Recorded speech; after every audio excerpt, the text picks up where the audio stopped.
ராசி அன்பர்களே, விருச்சிக ராசி அன்பர்களுக்கு 2026 பிறந்தா சொர்க்க வாசலே மிகப்பெரிய ஒரு விஷயமா திறக்குது அப்படின்னு இருப்பாங்க. அதே போல் இந்த சனிப்பெயர்ச்சி முடிஞ்சு அப்படின்னா வாழ்க்கையில் கஷ்டங்கள் எல்லாமே விலகிச்சு அப்படின்னு இருப்பாங்க.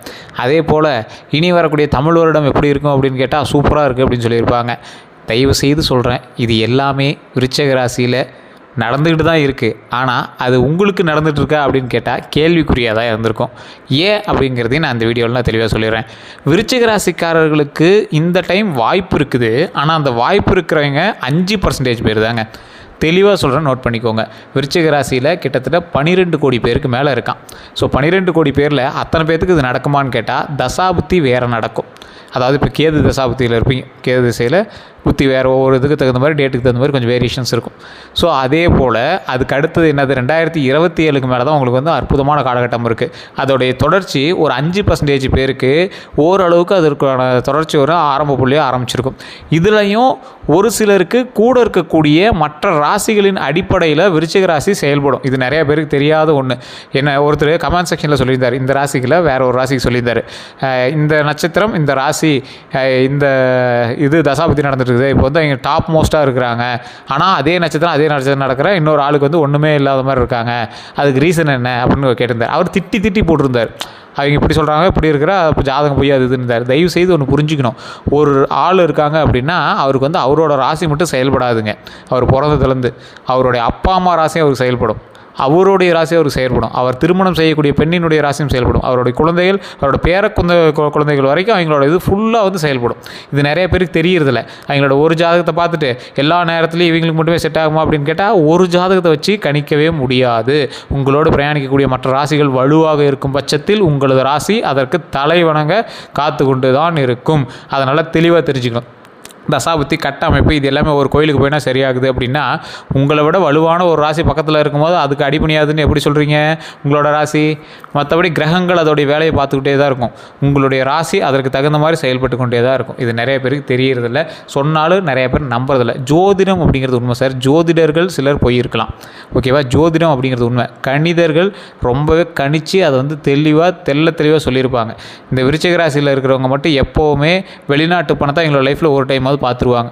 விருச்சிக ராசியில் இருக்கிறவங்க ஸ்ட்ரைட் ஃபார்வர்ட் பர்சன். இவன்லாம் போய் முன்னாடி நின்று ஒருத்தன்கிட்ட இப்படி தான் பண்ணுவேன்னு சொன்னால் அவன் பல கோடி ரூபா செலவு பண்ணி கூட அவன் அதுக்கு தகுந்த மாதிரி ஏதோ ஒன்று பண்ணணும்னு நினைப்பானே தவிர வீம்பு பிடிச்சவர் அப்படின்னு தான் சொல்லணும். ஸ்ட்ரைட் ஃபார்வர்ட் பர்சன் அப்படின்னு தான் சொல்லணுமே தவிர இவர் வந்து ஒரு ஃப்ராடு பண்ணிட்டாரு, இவர் வந்து இப்படி பண்ணிட்டாரு, அதுக்கு வந்து எந்த ரெமெடியும் பண்ணல அப்படின்னு ஒரு வார்த்தை கூட இவர் தப்பாக சொல்ல முடியாது. விருச்சிக ராசி வார்த்தையிலேயே தேல் மாதிரி இருப்பார். அந்த சிம்பிள் எப்படி தேல் இருக்குது அது மாதிரி வார்த்தையிலே தேல் மாதிரி இருப்பார். அவர் பிடிக்கல அப்படின்னா வார்த்தையிலே கொண்டு வருவாங்க. வார்த்தையிலே அவர் வந்து மற்றவங்களை கொண்டு வருவார். பேசியே அவர் வந்து இது பண்ணிடுவார், மயக்கிடுவார். ஸோ இந்த மாதிரி நிறையா விஷயங்கள் வார்த்தைகள் மூலமாகவே செயல்படுத்தக்கூடிய சில விஷயம். அதே பாயிண்ட் தான் அவருக்கு சின்ன மைனஸையும் கொடுத்துருக்கு. வார்த்தைகளில் கவனம் செலுத்தாத பட்சத்தில் அவருக்கு வர வேண்டிய சின்ன விஷயங்கள் கொஞ்சம் தள்ளி இருக்கிறதுக்கான காரணங்கள் அவருடைய வார்த்தைகள் தான். இந்த ராசிக்காரர்கள் வாயுள்ள பிள்ளை பொழைச்சிக்கும்பாங்க பார்த்தீங்களா, அந்த மாதிரி விருச்சிக ராசிக்காரன் வாயுள்ள பிள்ளை பொழைச்சிக்கும். ஸோ எல்லா விஷயத்துலேயும் பாசம் அதிகமாக வைக்கக்கூடிய ஒரு ராசினாலும் விருச்சிகம் தான். எந்த அளவுக்கு கேடியோ அந்த அளவுக்கு பாசக்காரன் விருச்சிக ராசிக்காரன் தான். ரொம்ப பாசமாக இருப்பாங்க. இந்த ஆள் என்னடா இவன் ரொம்ப கேடி, இவன் பண்ணுறதே ஒரு மாதிரி இருக்கும், ஆனால் என்ன இவ்வளோ பாசமாக இருக்கான் அப்படிங்கிற மாதிரி இருக்கும். ஸோ அந்தளவுக்கு ஒரு பாசக்காரன். அதே மாதிரி ஒருத்தர் மேலே நம்பிக்கை வச்சுட்டாங்க அப்படின்னா ரொம்ப நம்பிக்கை வச்சுருவாங்க. ஒருத்தன் மேலே டவுட் வந்துருச்சு அப்படின்னா அவனை ஏதாவது ஒன்று பண்ணி அவர் காலி பண்ணால் விட மாட்டாங்க. ஸோ இந்த ராசிக்காரர்களுக்கு அப்படி ஒரு சக்தியும் ஒன்று இருக்குது. என்ன சக்தி அப்படின்னா, ஒருத்தங்கிட்ட பேசிகிட்டு இருக்கும்போதே அவன் கேடியா, அவன் நல்ல ஆளா இல்லை கெட்டவனா, அவன் என்ன பர்பஸுக்கு வந்திருக்கான் அப்படிங்கிறது ஈஸியாக கணிச்சிருவாங்க. ஆனாலும் இந்த விருச்சிக ராசிக்காரர்கள் அதிகமாக அவர்கள் வாழ்க்கையில் கண்டது சின்ன துரோகங்களும் கஷ்டங்களும் தான்.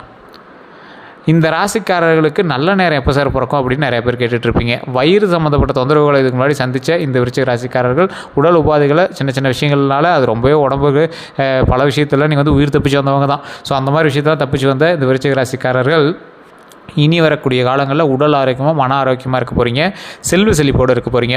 இந்த விருச்சிக ராசிக்காரர்களுக்கு கடந்த ஒரு 15 வருடங்களாக கஷ்டத்தை மட்டும்தான் அனுபவிச்சிருக்காங்க. என்ன பண்ணலாம், இதை பண்ணலாமா, அதை பண்ணலாமா, ஒரு தொழில் அப்படின்னு இந்த விருச்சிக ராசி சொல்லவே முடியாது. விருச்சிக ராசிக்காரர் எப்பவுமே multi business man, multi ideology person. இவருடைய ஐடியா தான் வேலை செய்யும், இவர் இறங்கி வேலை செய்ய மாட்டார். நல்லா பாருங்கள், விருச்சிக ராசிக்காரன் அவனை சோம்பேறின்னு கூட ஒருத்தர் சொல்லுவாங்க. ஆனால் ஐடியாலஜி பர்சன், பணத்தை வச்சுக்கிட்டு பணத்தை உருவாக்கிட்டு இருப்பான். சில நேரத்தில் அவன்கிட்ட பணம் இருக்காது, ஆனால் மரியாதை கிடச்சிக்கிட்டே இருக்கும். ஆனால் ஒரு சில விருச்சிக ராசிக்காரர்கள் இதுக்கு அப்படியே ஆப்போசிட்டாக சொல்லுவாங்க. கமெண்டில் கூட இப்போ திட்டிட்டு இருப்பாங்க. ஏன்னா விருச்சிக ராசிக்காரர் எப்பயுமே அப்படி தான். அவர் நல்லதே சொன்னாலும் அவன் திட்டிட்டு தான் போவான். ஏன்னா ஸ்ட்ரெயிட் ஃபார்வர்ட் பர்சன். அவனுக்கு பிடிச்சது நடத்தணும். கடவுள்கிட்ட கூட போய் சண்டை தான் போடுவாங்களே தவிர அவங்க மற்றவர் சொல்கிறத கேட்டு இப்படி தான் அப்படின்னா அவர் வச்சிக்கவே மாட்டார். நீ பிடிச்ச காலுக்கு நீ பிடிச்ச முயலுக்கு 3 கால் தான் அப்படின்னு சொன்னால் ஆமான்னு சொல்லணும். அப்படி தான் விருச்சிக ராசிக்காரர்களை பொறுத்த வரைக்கும். ஸோ இந்த ராசிக்காரர்கள் ஒரு சிலருக்கு ஒரு சில விஷயங்கள் நடக்கவே இல்லை அப்படின்னு சொல்லியிருப்பீங்க. காரணம் என்ன அப்படின்னு நான் சொல்கிறேன். இந்த காலகட்டம் வரைக்கும் விருச்சிக ராசியில் ஒரு 15% பேருக்கு தான் ஓரளவுக்கு பரவாயில்லையாகவும் ஓரளவுக்கு தொழில் நல்லதாகவும் ஓரளவுக்கு எல்லாமே அமைஞ்சதாகவும் இருக்குதுங்க. அவங்களும் அதுக்கு முன்னாடி கஷ்டப்பட்டவங்க தான். அதுக்கப்புறம் அதுக்கான அவுட்புட்டாக அந்த 15 வருஷமாக அதில் ஒரு 15% பேருக்கு கொஞ்சம் நல்லது நடந்திருக்கு. மீதி உள்ள ஆட்கள் இருக்காங்க பார்த்தீங்களா, மீதி என்னன்னே பண்ண தெரியாமல் இத்தனை நாளும் கஷ்டத்தை அனுபவிச்சுட்டு இன்னும் கஷ்டத்தை அனுபவிச்சுட்டு இருக்கிற ராசிகள் இருக்காங்க பார்த்தீங்களா, அதில் விருச்சிக ராசி ஒரு முதன்மைத்துவமான ராசி. அவர்களுக்கு வெளிச்சம் வந்து கொண்டே தான் இருக்குது. அப்படியே ஒவ்வொரு பர்சன்டேஜாக தான் ஒவ்வொரு ஆளாக தான் வந்துகிட்டே இருக்கும். ஏன் சார் இவங்களுக்கு ஒரே இதாக லக்கு அடிக்கிறதில்ல அப்படின்னு கேட்டிங்கன்னா, விருச்சிக ராசிக்காரர்களோடு இணைந்திருக்கக்கூடிய மற்ற ராசிகள் ஈஸியாக விருச்சிக ராசியை டேக்கிள் பண்ணிடும். இது நிறையா பேருக்கு தெரியல. விருச்சிக ராசி கண்மூடித்தனமான ராசி. ஒருத்தனை உசுப்பேற்றி விட்டீங்க அப்படின்னா விருச்சிக ராசிக்காரனை 1000 பேர் இருக்கிற இடத்துல கூட உள்ளே புந்துட்டு அடிப்பான். அவனுக்கு திருப்பி அடி விழுங்கிறது தெரியாமல் அடிப்பான். கண்மூடித்தனமாக போய் அடிப்பான். அவன் ஐடியாலஜி பர்சன் தான். ஐடியாலாம் நிறையா வச்சுருப்பான். மூளை அதிகமாக வேலை செய்ய எல்லாமே இருக்கும். ஆனால் அவனுக்கு முன்னாடி இந்த கோபமும் அவனுடைய சிந்திக்கக்கூடிய திறனை கோபம் ஒரு செகண்ட் அப்படி இப்படி ஃப்ரீஸ் பண்ணி போய் கோபப்படுத்திட்டு அப்புறமேட்டு மறுபடியும் பிரெயின் ஆக்டிவ் ஆகிக்கும். அந்த ஒரு செகண்ட் அவன் போய் வீண் பண்ணுறான் பார்த்தீங்களா, அதுதான் அந்த கோபம் கிரகத்தினுடைய அமைப்பு. ஸோ சின்ன சின்ன கோபத்தினால நீங்கள் இழந்த விஷயங்கள் பல விஷயங்கள். தயவுசெய்து கோபத்தை குறைச்சிக்கோங்க. தேவையில்லாத வம்பு வழக்குகள்லாம் இந்த 3 மாதத்தில் நீங்கள் சந்திச்சிருப்பீங்க. எவனோ வாங்கிய கடனுக்கு நீங்கள் போய் பணம் கட்டியிருப்பீங்க. எவனோ வண்டி வாங்கிட்டு போயிருப்பான், அவங்க கொண்டு போய் அடிச்சுப்பா, அதுக்கு நீங்கள் பணம் கட்டியிருப்பீங்க. எவனோ வண்டி ஆர்சி புக் வாங்கிட்டு போயிருப்பான், அதுக்கு தகுந்த மாதிரி செலவாயிருக்கும். எவனோ ஒருத்தன் உங்கள்கிட்ட பணம் வாங்கியிருப்பான், அதுக்கு நீங்கள் போய் ஜாமீன் போட்டிருப்பீங்க. அதுக்கு உங்களை பிடிச்சி உட்கார வச்சுருப்பாங்க, உங்களை பிடிச்சி கேட்க ஆரம்பிச்சிருப்பாங்க. உங்களுடைய தொழில் ஓரளவுக்கு கொஷின் மார்க்காக இருந்திருக்கும். இந்த டைமில் பெரிய வருமானம்லாம் நீங்கள் பார்த்துருக்கவே முடியாது. சிலர்லாம் தொழில் அப்படியே முடங்கி உட்காந்துட்டு இருப்பீங்க. 1 மாத காலம் இன்னும் கொஞ்சம் பொறுமையாக தான் இருந்தாகணும் அப்படிங்கிற தலையெழுத்து. மே மாதம் 6 தொடங்கி ஜூன் மாதம் 6க்கு மேலே தான் விடிவு காலம். அதாவது வெளிச்சத்துக்கே விடிவு காலம். அதுக்கப்புறமேட்டு தான் நீங்கள் வேலை செய்ய முடியும். அதாவது மயங்கி கிடக்கிறவனுக்கு இப்போ தான் வெளிச்சம் அடிக்குது. முன்னாடி கண்ணு தெரியுது. கண்ணே நல்லா தெரியணும் அப்படின்னா அடுத்து உணவு இருக்குது. உணவு சாப்பிட்ணும். உணவு சாப்பிட்டு கொஞ்சம் உடம்பு டயர்ட்லேருந்து கொஞ்சம் பிரிஸ்க் ஆகணும். அதுக்கப்புறமேட்டு தான் இறங்கி விளையாடணும், வேலை செய்ய முடியும். ஸோ அப்போ அதுக்கான காலகட்டங்கள் தேவைப்படுது. அதுக்கு நீங்கள் வெயிட் பண்ணி தான் ஆகணும் அப்படிங்கிறத மைண்டில் ஞாபகம் வச்சுக்கோங்க. விருச்சிக ராசிக்காரர்களுக்கு தொழிலில் முடங்கி இருக்கிறீங்க அப்படின்னா தயவு செய்து குலதெய்வ வழிபாடும் இஷ்டதெய்வ வழிபாடும் பண்ணணும். நீங்கள் வெளிநாட்டில் இருக்கேன் சார், அதை எப்படி சார் வணங்குறது அப்படின்னு கேட்டால் அதை மைண்டில் நீங்கள் குழப்பிக்க வேணாம். காலம் உங்களுக்கு அதுபடி செயல்பட ஆரம்பிக்கும். ஏன்னா நிறைய பேர் சொல்லுவாங்க, சார் இந்த பரிகாரம் பண்ணால் சரியாயிருமா, அந்த பரிகாரம் பண்ணால் சரியாயிருமா. தயவு செய்து சொல்கிறேன் சார், பரிகாரத்திற்கும் இப்போ நடக்கக்கூடிய காலகட்டத்திற்கும் சம்மந்தம் கிடையாது. ஏன்னா இந்த ராசிக்காரர்களுக்கு விதியின்பால் சில விஷயங்கள் நடக்கும் அப்படின்னா நடந்தே தீரும். எல்லா ராசிக்கும் பொருந்தமானு தெரியல. விருச்சிக ராசிக்காரன் ஆட்டோமேட்டிக்காக ஜோதிடம் பார்த்தான் அப்படின்னா ஆட்டோமேட்டிக்காக அவனுக்கு 100%ல் 70% கன்ஃபார்ம் பொருந்திடும். ஏன் அப்படின்னா விருச்சிக ராசி பற்றி டோட்டலாக அக்குவே ராணிவரை எல்லா ஜோதிடருக்கும் தெரியும். அடுத்து என்ன நடக்க போகுது அப்படின்னு தெரியும். ஏன்னா இருக்கிற ராசிலே அதிகமாக கஷ்டப்பட்ட ராசி விருச்சிக ராசி தான். கேல்குலேஷனில் அவன் ப்ராக்டிஸ் பண்ணுறதுக்கு, ஜோதிடத்தை ப்ராக்டிஸ் பண்ணுறதுக்கு ஆள் வேணும் அப்படின்னா கூட விருச்சிக ராசிக்காரனை தான் தேர்ந்தெடுப்பான். ஏன்னா அந்தளவுக்கு ஈஸியாக அவனை கால்குலேட் பண்ணிடலாம். அவன் ஒரு ரோபோ. அவனை கோவப்படுத்திட்டா கோபமாகிடுவான். அவனை உசுப்பேற்றிவிட்டா உசுப்பேற்றி செயல்பட ஆரம்பிப்பான். அவனை என்கரேஜ் பண்ணால் என்கரேஜ் ஆகிடுவான். ஒரு விருச்சிக ராசிக்காரர் நீங்கள் இருக்கீங்க அப்படின்னா இது உண்மையான மட்டும் சொல்லி பாருங்கள். உங்களை என்கரேஜ் பண்ணிங்கன்னா நீங்கள் 100 மடங்கு வேலை செய்வீங்க. உங்களை கோவப்படுத்திவிட்டா உலகத்திலே அந்தளவுக்கு கோவக்காரனை யாரும் பார்க்க முடியாது, அந்தளவுக்கு கோவமாவீங்க. அதே மாதிரி ஒரு ஹாப்பியஸ்ட் பர்சன் நீங்கள் ரொம்ப ஒரு எப்படி சொல்கிறது, கால் தரையிலே நிற்கலம்பாங்களா, அந்த மாதிரி ஹாப்பி ஆவீங்க. பார்க்குறவனா இவன் என்ன குழந்த மாதிரி சந்தோஷப்படுறான், குழந்த மாதிரி பண்ணுறான் அப்படின்லாம் நினைப்பாங்க.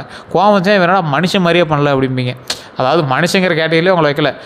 உங்களை ஒன்றே ரொம்ப குழந்த மாதிரி பண்ணுறான், இல்லைனா ஒரு நார்மல் மனுஷன் மாதிரியே உங்களை ட்ரீட் பண்ண மாட்டாங்க. கோவம் வந்து ஆக்ரோஷமாக மிருகம் மாதிரி பண்ணுறான்பாங்க. எதோ இந்த மாதிரி கரெக்டான ஒரு மனுஷனுக்கான ஐடென்டிட்டியே இல்லாத மாதிரி உங்களை எக்ஸாம்பிள் வச்சே தான் மூவ் பண்ணிகிட்டு இருப்பாங்க. ஸோ அந்தளவுக்கு இந்த விருச்சிக ராசிக்காரர்கள் மற்றவர் கைப்பிடி பொம்மை மாதிரி, அதாவது எடுப்பார் கைப்பிள்ளைன்னு சொல்லுவாங்களா, அந்த மாதிரி உங்களை யார் எடுத்தாலும் அவன் நல்லவன் நம்பிடுவீங்க.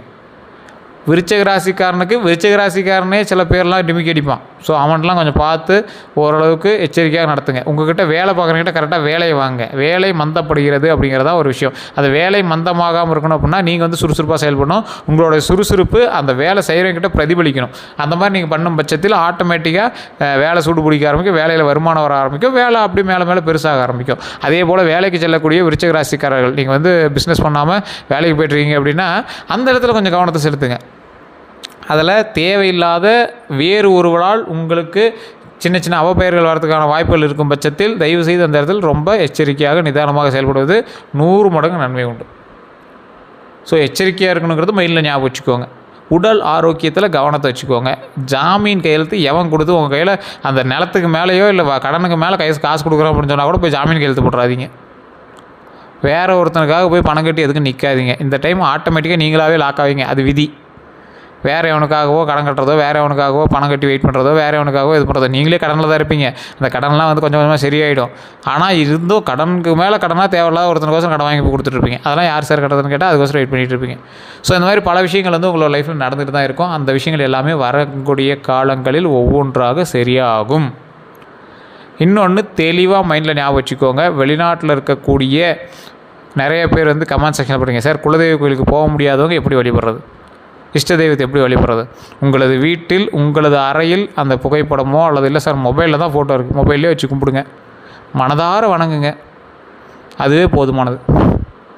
சார் லோக்கலில் ஜோதிடம் பார்க்கணும் அப்படின்னு ஆசைப்பட்றவங்க தயவுசெய்து உங்களோட ஜாதகத்தை கொண்டு போய் லோக்கலில் ஜோதிடத்தை கொடுத்து செக் பண்ணிக்கோங்க. இல்லை சார் நான் வந்து பிரபல ஜோதிடத்தை தான் பார்க்கணும் அப்படின்னா கீழே டிஸ்கிரிப்ஷன் நம்பர் இருக்குது. இது அட்வர்டைஸ்மெண்ட் பர்பஸாக எடுத்துகிட்டாலும் சரி, ப்ரொமோஷன் பர்பஸாக எடுத்துகிட்டாலும் சரி, அது நம்பருக்குள்ளே நீங்கள் போய் பாருங்கள், ஃபோன் பண்ணுங்கள், வாட்ஸ்அப் பண்ணுங்கள். எல்லாருமே நீங்கள் வந்து வாட்ஸ்அப் மூலமாக தொடர்பு கொள்ளலாம். அப்பாயின்மெண்ட் பேசிஸில் தான் பார்ப்பாங்க. தயவுசெய்து வெயிட் பண்ணுற மாதிரி இருந்ததுன்னா மட்டும் வெயிட் பண்ணி பாருங்கள். ஏன்னா இது வந்து கொஞ்சம் கொஞ்சமாக தான் அடுத்த ஆளாக தான் பார்ப்பாங்க. உங்களுக்கு வேணும் அப்படின்னா ஜஸ்ட் நீங்கள் வந்து வெயிட் பண்ணி பண்ணுற மாதிரி தான் இருக்கும். கீழே வந்து டிஸ்கிரிப்ஷனில் நம்பர் கொடுத்துருங்க. அதேமாதிரி ஃபேஸ்புக்கில் பார்த்துருங்க அப்படின்னா ஸ்க்ரீனில் நம்பர் ஓடிட்டுருக்கும். எல்லோருக்கும்